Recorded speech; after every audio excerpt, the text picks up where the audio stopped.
duduk. Bapak Ibu, saudara sekalian dikasih Tuhan, Shalom. Shalom.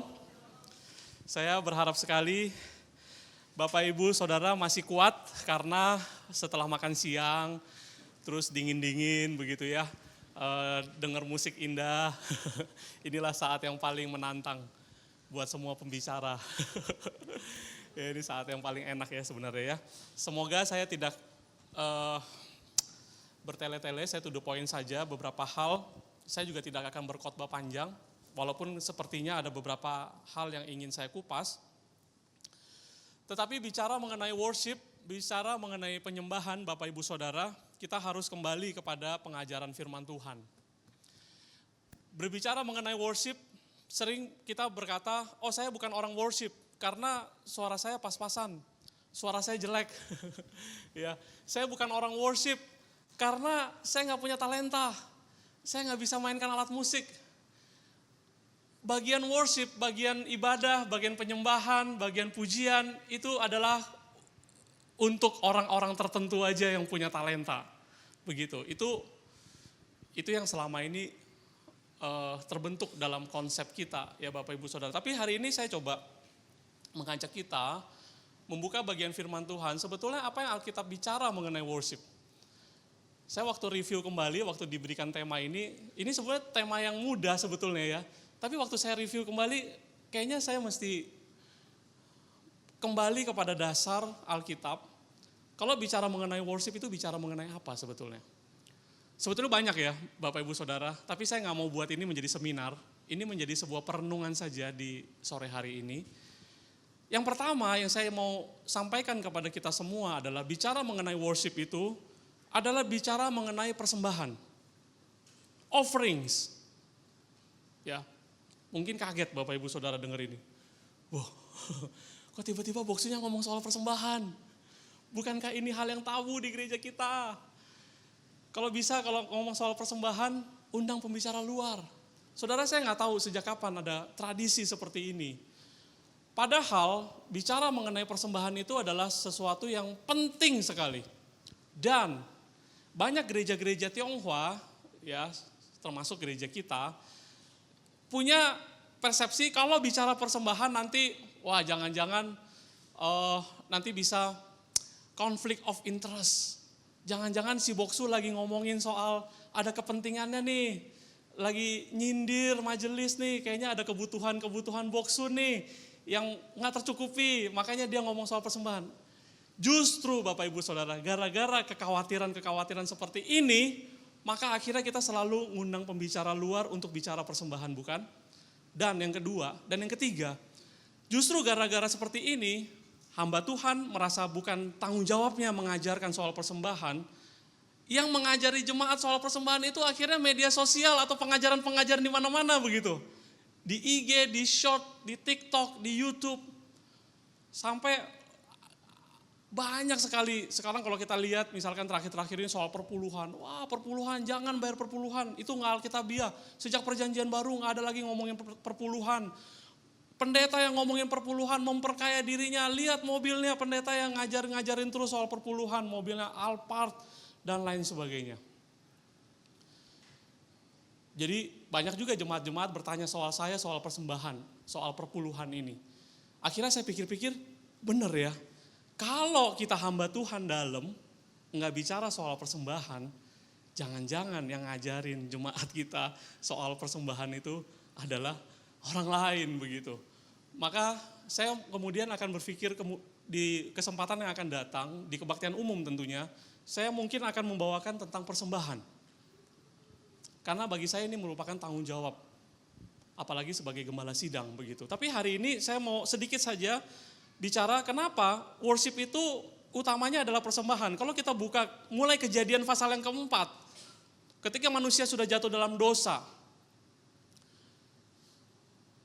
ketika manusia sudah hidup di luar Taman Eden, manusia sudah hidup bekerja atas tenaganya sendiri.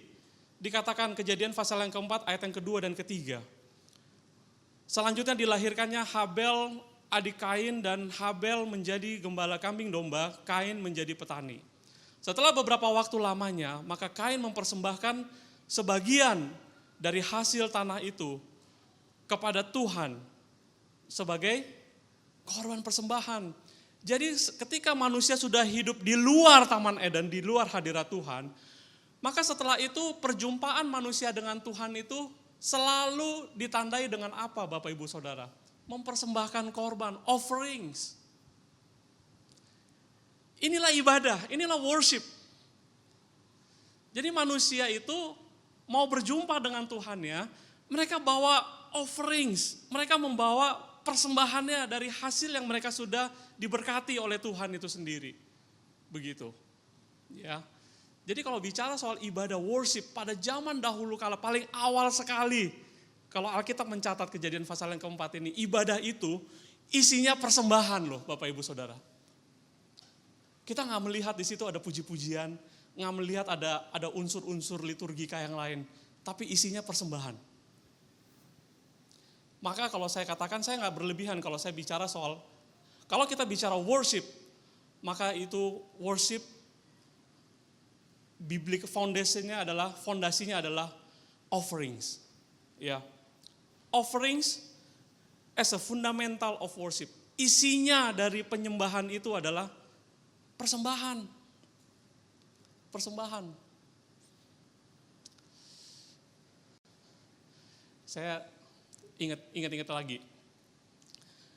Waktu saya praktek, nah inilah gara-gara bagaimana ya, mungkin juga kurang dikotbahkan soal persembahan. Waktu saya praktek di Tulung Agung, saya pernah praktek 2 bulan di sebuah gereja namanya GKA Anugrah, gereja Tionghoa juga di Jawa Timur ya, di kota kecil. Tulung Agung itu terletak antara kota Kediri mungkin yang lebih terkenal atau kota Blitar lebih terkenal. Tulung Agung di tengah-tengahnya begitu. Ya, saya pernah 2 bulan di situ. Jadi waktu saya praktek hari Minggu, setelah hari Minggu itu bendaharanya itu ngitung persembahan kan. Terus dia bilang begini, ya saya lagi warawiri aja karena gereja kecil. Ya hitung persembahan juga di situ, ibadahnya juga di situ, ya saya juga di situ, nggak ada tempat lain lagi. Saya warawiri lagi beres-beres setelah ibadah begitu kan. Bendaharanya bilang gini, waduh ketemu uang cuman setengah. Jadi uang kalau nggak salah 10 ribuan, tapi cuman setengah. Sobek, uang tidak lengkap. Begitu. Waduh uang siapa nih begitu kan. Dah. Tiba-tiba minggu depannya keluar lagi setengahnya lagi. Setengahnya lagi keluar minggu depannya. Mungkin yang persembahan itu mikir, waduh harusnya dia mau kasih 5 ribuan, tapi dia gak punya 5 ribuan. Jadi dia gunting, disobek aja setengah, dia masukin dulu, nanti minggu depannya dia masukin lagi gitu ya. Akhirnya jadi tuh digabungin bisa jadi uang lagi begitu. Nah ini saya ketemukan begitu ya. Saya sampai berpikir, wah ini bagaimana ya konsep persembahan jemaat begitu. Oke. Nah kalau kita bicara soal masa setelah itu, ya setelah Kain dan seterusnya, ibadah yang lebih teratur ibadah itu, kita baru ketemu mulai dari zaman Abraham. Waktu Tuhan menampakkan diri kepada Abraham dan meminta dia keluar dari tanahnya, dari Ur Kasdim, untuk ke Haran waktu itu ya, tempat baru yang Tuhan tunjukkan. Saya baca dari Kejadian 12 ayat yang ke-7. Ketika itu Tuhan menampakkan diri kepada Abram dan berfirman, aku akan memberikan negeri ini kepada keturunanmu, maka didirikannya di situ mezbah bagi Tuhan yang telah menampakkan diri kepadanya. Saudara perhatikan. Tuhan menampakkan diri kepada Abram, dan di tempat Tuhan menampakkan diri itu, Abraham membangun mezbah. Apa itu mezbah Bapak Ibu Saudara? Bahasa Inggrisnya itu altar. Apa itu altar? Apa itu altar? Tempat mempersembahkan korban. Tempat menyembelih korban. Mempersembahkan sesuatu kepada Tuhan. Jadi ketika Abraham mau beribadah secara teratur, mulai Abraham itu ibadah sudah mulai teratur. Artinya teratur itu rutin, begitu ya. Yang pertama-tama dilakukan oleh Abraham adalah bukan dia bangun mimbar, bukan dia bangun tempat pertemuan, tapi dia bangun mezbah persembahan. Ya. Misalkan kita ketemu lagi di Kejadian 13 ayat yang keempat. Ke tempat mezbah yang dibuatnya dahulu, disitulah Abram memanggil nama Tuhan. Nah di situ kemudian Abram mulai memanggil nama Tuhan. Ini Tuhannya huruf besar semua, berarti Yahweh, begitu ya.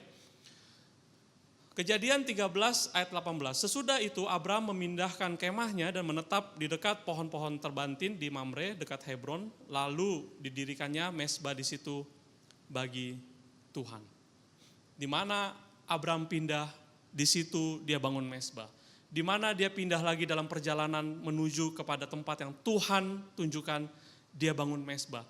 Karena kehadiran Tuhan bagi Abraham harus ada offering, harus ada yang dipersembahkan bagi Tuhan. Itu ibadah Bapak Ibu Saudara. Worship. Abraham lagi worshiping Tuhan Allah Yahweh. Dengan cara bagaimana? Dia membawa offeringnya, persembahannya kepada Tuhan. Kita lanjut. Kalau kita bicara sampai kepada zaman Musa memimpin bangsa Israel keluar dari Mesir. Untuk apa? Keluaran pasal yang ketiga berkata, untuk apa sih Tuhan mau bangsa Israel itu keluar? Tuhan menampakkan diri kepada Musa melalui semak-semak yang belukar yang menyala-nyala dengan apinya. Begitu. Untuk apa? Tuhan berkata apa? Supaya umatku bisa beribadah kepada Tuhan. Supaya umat ini bisa worshiping. Ingat ya, untuk beribadah kepada Tuhan. Nah, Musa kan akhirnya memimpin ya. Bangsa Israel keluar dari Mesir, di padang gurun, berkeliling 40 tahun. Nah, kitab Keluaran itu diakhiri dengan apa Bapak Ibu Saudara? Turunnya hukum-hukum Tuhan, hukum Taurat diturunkan di Gunung Sinai. Oke? Kitab Keluaran itu ditutup dengan cara, inilah hukum-hukum tata peraturan bagi umat Israel. Khususnya berkaitan dengan ibadah loh ya, ibadah. Orang tujuannya dikeluarkan dari Mesir kan supaya bangsa ini bisa beribadah. Karena di tanah Mesir mereka nggak bisa beribadah, menyembah kepada Allah-Allah Mesir, dewa-dewa Mesir begitu. Jadi waktu di akhir kitab Keluaran, hukum-hukum Taurat itu turun untuk mengatur apa komponen-komponen penting dalam ibadah. Makanya buatlah tabernakel, kemah, tabut perjanjian. Ya tabut perjanjian bahasa Indonesia, tabernakel bahasa Inggris ya. Itu harus terdiri dari emas yang bagaimana, ukurannya bagaimana, begitu ya. Terus para imam bagaimana? Buat jubahnya. Jubahnya itu harus berlapis-lapis, ada luarannya, ada dalemannya, ada lipatan-lipatannya, semuanya harus presisi seperti yang Tuhan suruh ya. Jadi petugas ibadahnya bagaimana, tabernakelnya bagaimana, kemah pertemuannya bagaimana, semua udah disetting. Masuk habis Keluaran kitab Imamat. Begitu masuk imamat pasal yang pertama mengatur tentang ibadahnya orang Israel. Dan apa yang dibahas Bapak Ibu di dalam imamat yang pertama? Apa yang dibahas? Apa yang dibahas? Yang pertama-tama, unsur paling penting dalam ibadahnya orang Israel. Apa yang dibahas? Persembahan, korban persembahan. Dan ini yang paling penting, korban itu harus tidak bercacat celah karena Tuhan adalah kudus. Jadi Bapak Ibu Saudara tidak berlebihan kalau saya mengatakan tadi di awal, persembahan itu as a foundation, fundamentals, ya. Sesuatu yang menandakan ibadah kita kepada Tuhan itu adalah offering kita, persembahan kita, dan ini diatur sedemikian lengkap dan rinci melalui firman Tuhan ya di dalam Imamat 1 sampai 7 bahkan 7 pasal Bapak Ibu Saudara bahas tentang ibadahnya umat Israel. Jadi enggak dimulai pasal pertama dengan kalimat votum, ajakan beribadah. Kedua, pujian pembukaan. Jadi itu unsur-unsur ibadah yang paling penting malah offering dulu, persembahan dulu. Karena rohnya dari ibadah itu adalah persembahan kita. Oke? Nah, sampai masa-masa di mana umat Israel tidak setia kepada Tuhan, mereka membakar persembahan asal-asalan, mereka malah menyembah kepada Allah yang lain, tapi mereka sinkretisme kan, campur aduk. Sebagai tradisi mereka masih mempersembahkan persembahan-persembahan tapi udah asal-asalan. Maka pada Maleaki, pasal yang pertama, Nabi Maleaki itu adalah nabi yang berbicara pada masa mereka di pembuangan. Mereka lagi dihukum Tuhan. apa yang ditegur oleh Nabi Maleaki kepada umat Israel. Maleaki pasal yang pertama ayat yang 7 sampai 12. Kamu membawa roti cemar ke atas mezbahku. Tetapi berkata, dengan cara bagaimanakah kami mencemarkannya? Dengan cara menyangka meja Tuhan boleh dihinakan apabila kamu membawa seekor binatang buta untuk dipersembahkan. Tidakkah itu jahat? Jadi bayangin, umat Israel itu pada masa-masa tidak setia kepada Allah, mereka itu asal-asalan membawa binatang-binatang yang cacat dipersembahkan kepada Tuhan. Apabila membawa binatang yang timpang dan sakit, tidakkah itu jahat? Dan seterusnya dan seterusnya. Sampai ayat yang ke-10 dikatakan, aku tidak suka kepada kamu. Aku tidak berkenan menerima persembahan dari tanganmu. Karena apa? Ayat selanjutnya, ayat yang 12, tetapi kamu menajiskan mezbah, meja Tuhan dengan cemar. Saudara, bangsa Israel, Tuhan tidak main-main dengan ibadah kita.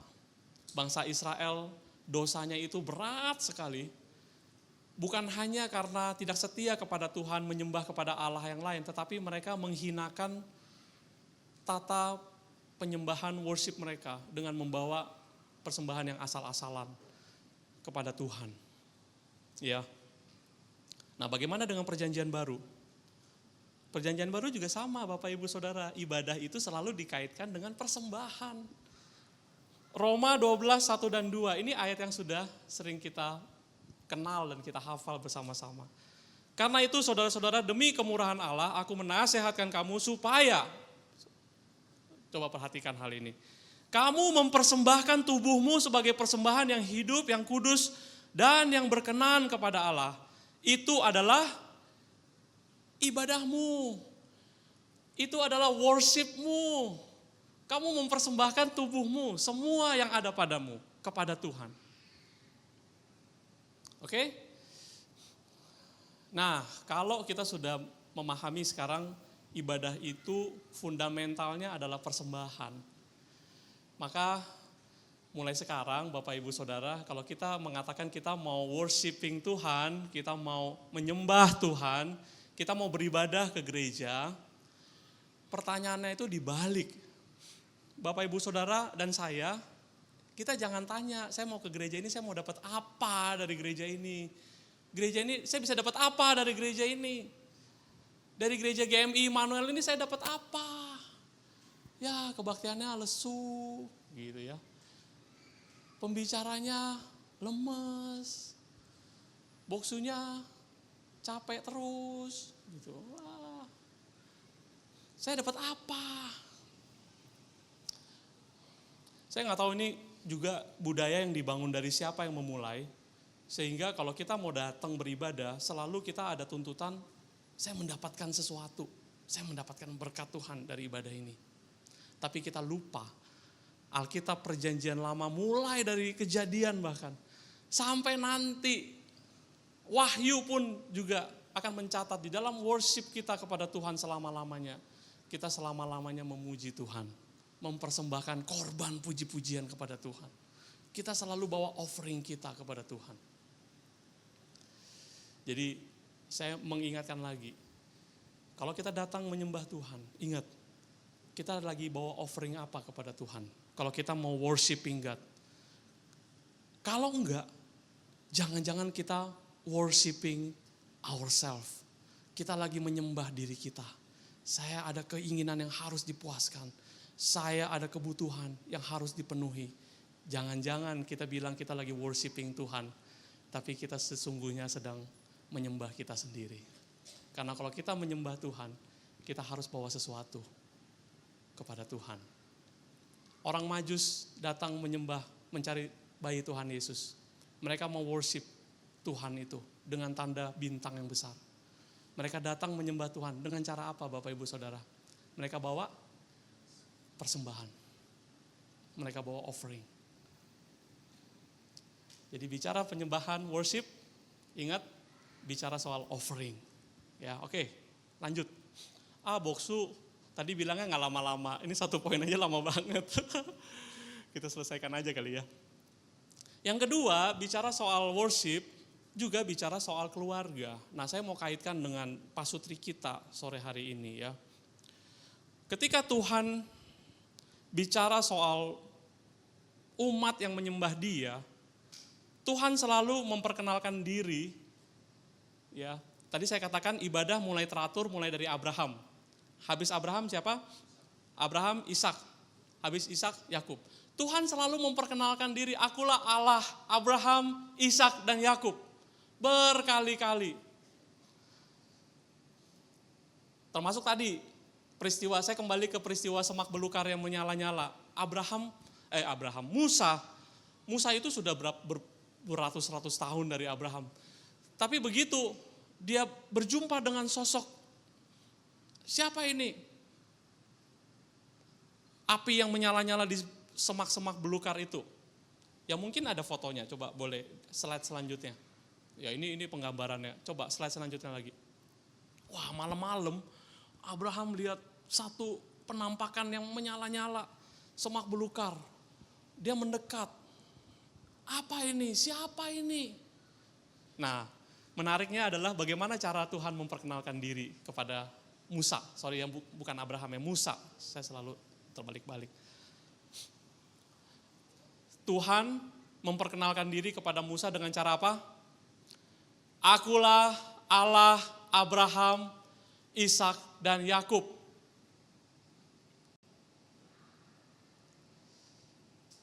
Akulah Tuhan dari keluarga ini loh, umat Israel. Dan ini udah menjadi semacam sebuah paten.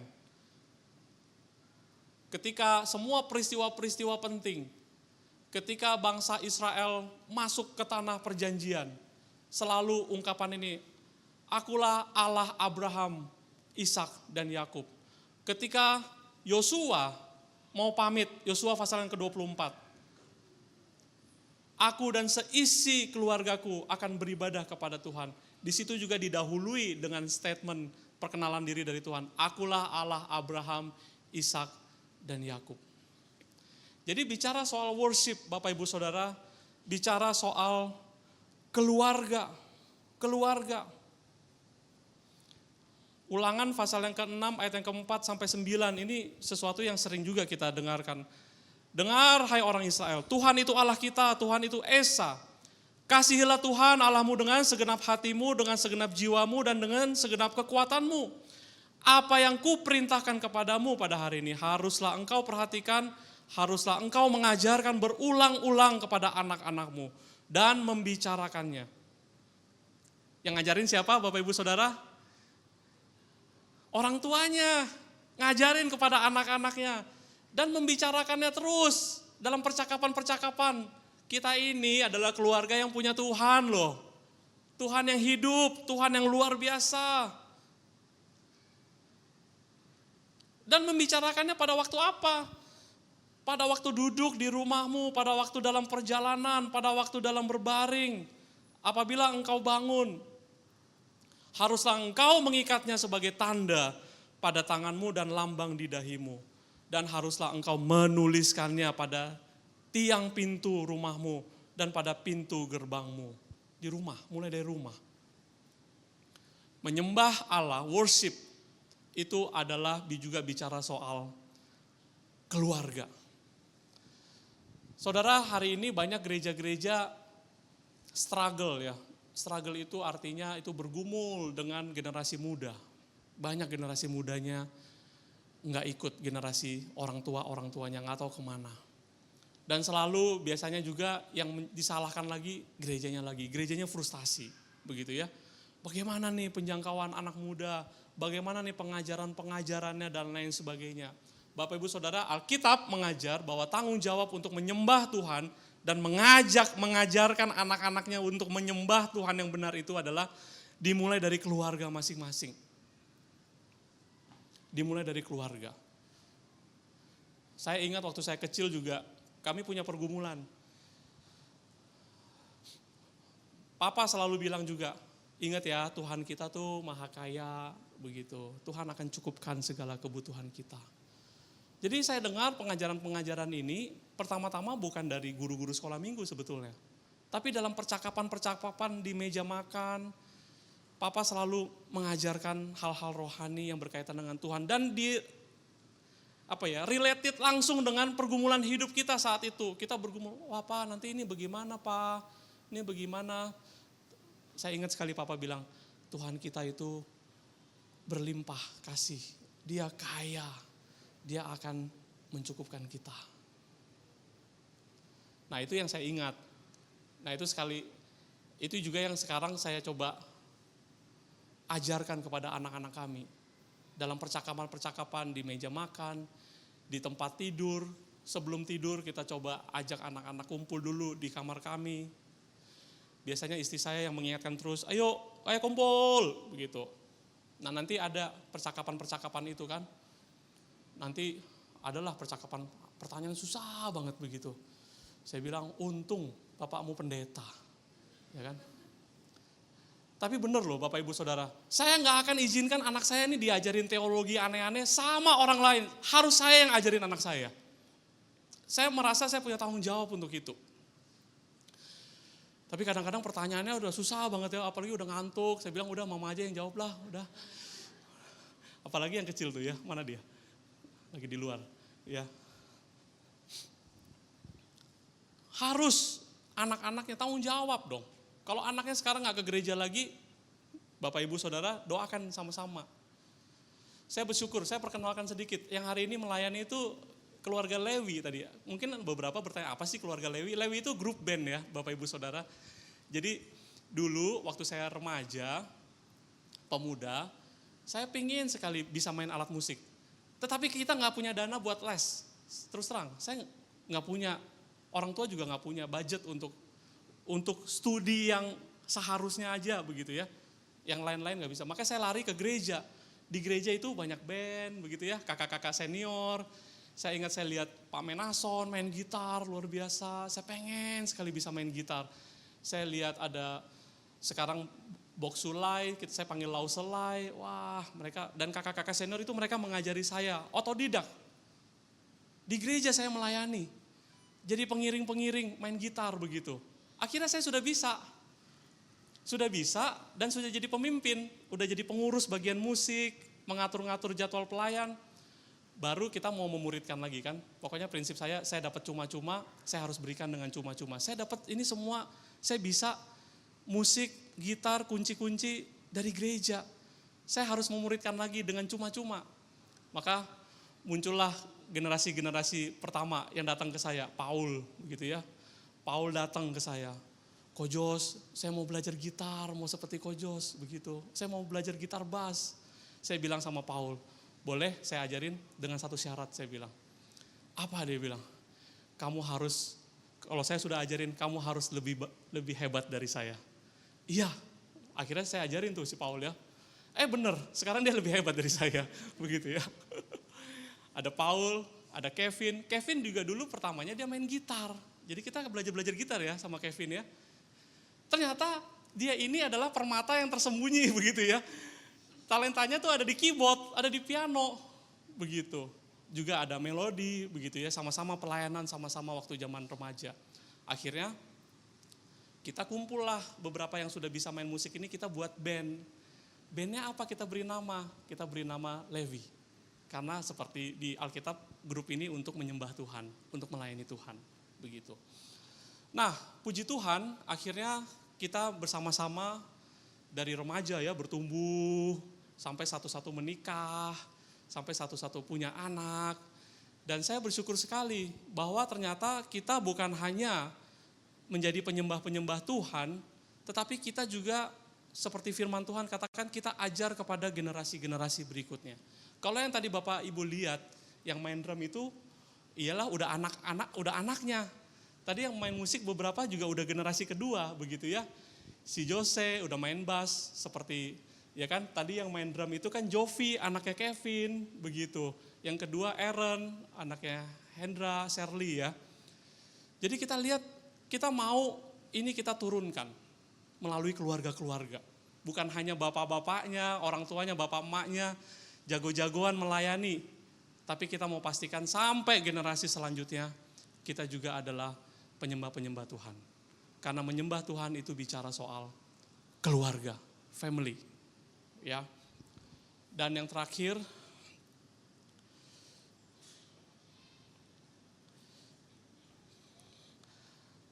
ujung dari akhir daripada ibadah penyembahan itu apa?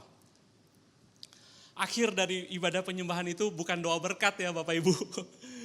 Akhir dari ibadah, tujuan akhir dari ibadah itu kita dapat doa berkat, kita bawa pulang berkat. Ya secara simbolik sebetulnya itu. Tapi tujuan akhirnya adalah Yohanes 4:24, Allah itu roh, barang siapa menyembah dia harus menyembah dia di dalam roh dan kebenaran.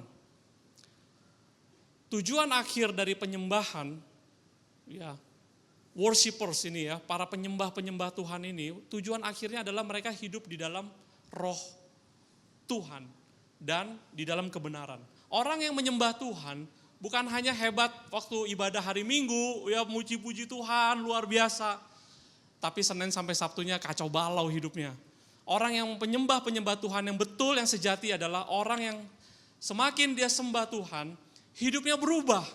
Hidupnya dituntun oleh kebenaran Tuhan. Oke? Maka Yesaya pasal yang pertama juga, ini teguran bagi bangsa Israel yang sudah dibuang. Kenapa mereka dibuang? Tuhan tuh tega ya, buang umatnya ke Babel begitu.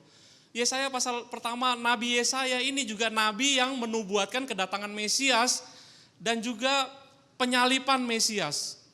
Yesaya loh, dia buka di dalam Yesaya pasal yang pertama dengan cara apa? Teguran kepada bangsa Israel. Kalian dikatakan orang yang menyembah Tuhan.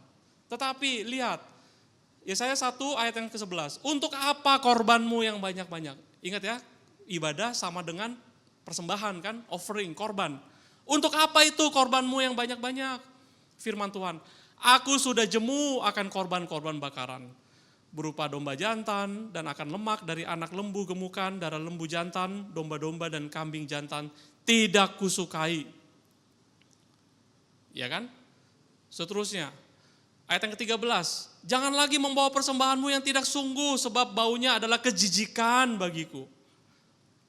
Aku tidak tahan melihatnya karena perayaanmu itu penuh dengan kejahatan. Seterusnya, perayaan bulan barumu dan pertemuan-pertemuanmu yang tetap itu aku benci melihatnya karena itu menjadi beban bagiku, aku telah payah menanggungnya. Apabila kamu menadahkan tanganmu untuk berdoa, aku memalingkan mukaku. Sekalipun kamu berkali-kali berdoa, aku tidak akan mendengarnya. Sebab apa? Tanganmu penuh dengan darah. Jadi Bapak Ibu Saudara jangan pikir kalau kita suka ke gereja, menyembah Tuhan dengan semangat, tapi hari-hari kita hidupnya nipu orang, kita ngomongnya asal-asalan, menyakiti orang, keluarga kita juga kita berantem terus setiap hari di rumah, pagi, siang, malam, suami dan istri terus berantem, perang dingin, perang panas, wah semuanya Bapak Ibu Saudara. Jangan pikir kalau hari Minggu dalam keadaan seperti ini ke gereja, kasih persembahan, Tuhan senang begitu, Tuhan berkenan. Kita nyanyi puji Tuhan, Tuhan senang. Enggak loh, firman Tuhan bilang apa? Kalau hidup kita masih kita melakukan kejahatan-kejahatan, Tuhan jijik melihat ibadah kita. Oke? Yakobus 1, 26, 27. Jika ada seorang yang menganggap dirinya beribadah tetapi tidak mengekang lidahnya, ia menipu dirinya sendiri. Maka sia-sialah ibadahnya. Ini seperti yang barusan saya katakan. 27. Ibadah yang murni dan yang tak bercacat di hadapan Allah Bapa kita ialah mengunjungi yatim piatu dan janda-janda dalam kesusahan mereka dan menjaga supaya dirinya sendiri tidak dicemarkan oleh dunia. Terakhir, saya balik lagi ke ayat Roma 12, 1 dan 2. Tadi kan sudah bicara soal kita mempersembahkan hidup kita. Itulah persembahan yang kudus. Dan itulah ibadah kita yang sejati. Ayat yang kedua, janganlah kamu menjadi serupa dengan dunia, tetapi berubah oleh pembaharuan budimu.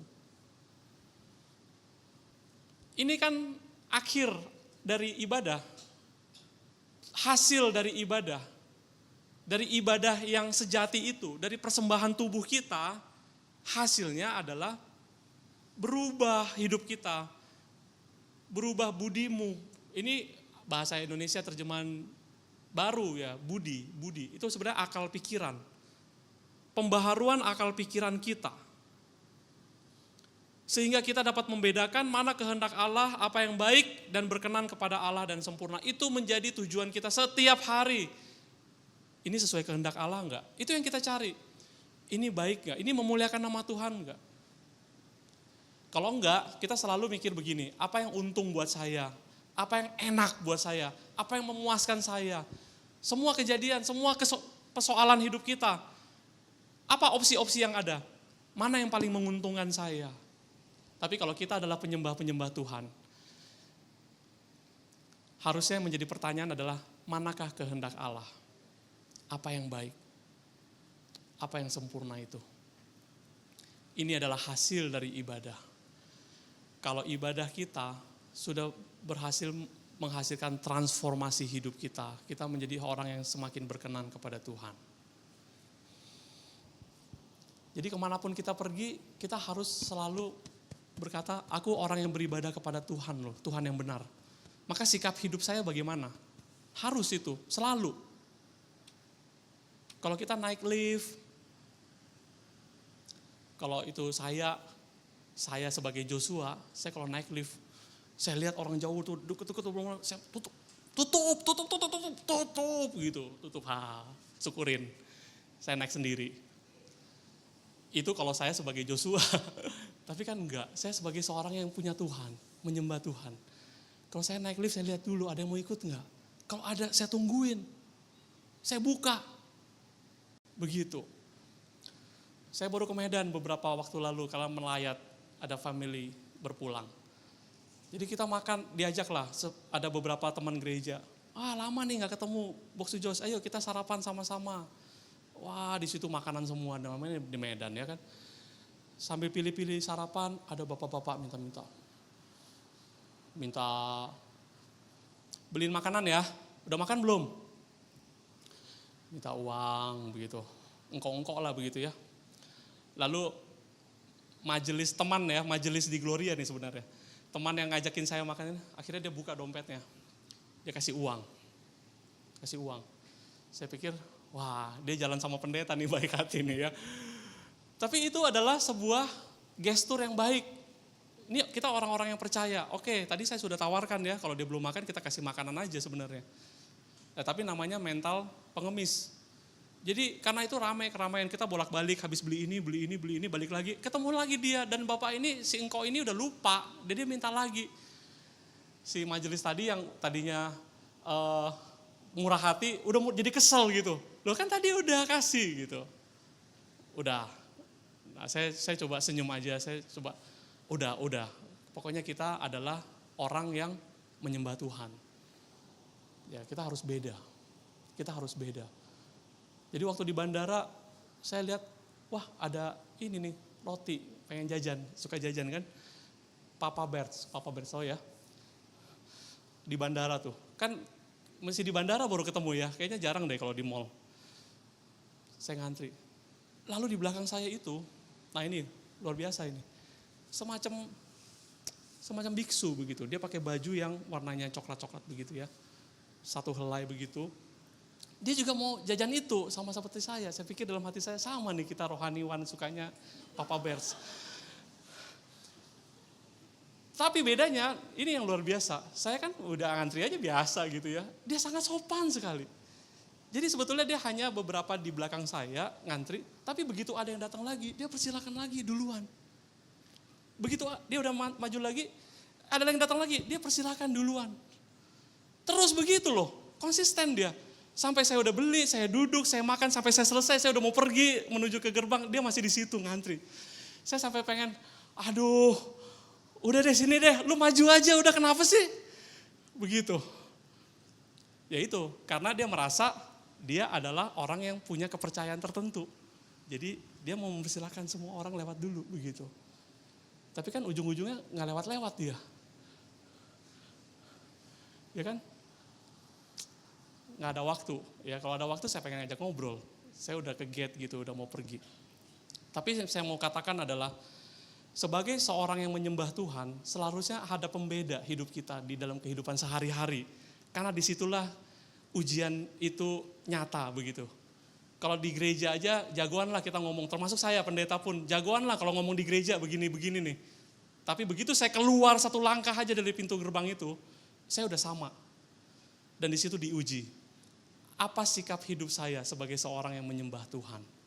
Orang-orang tetangga di sini kan akan lihat, ini loh Bapak ini, katanya pendeta, mimpin, setiap hari mimpin berkat di gereja ini. Tapi sehari-hari hidupnya bagaimana? Bapak Ibu Saudara tahu maksud saya? Seorang penyembah Tuhan harus adalah orang yang hidupnya ditransformasi Tuhan dan hidupnya bisa berdampak baik dimanapun kita tempatkan. Amin. Mari kita berdoa.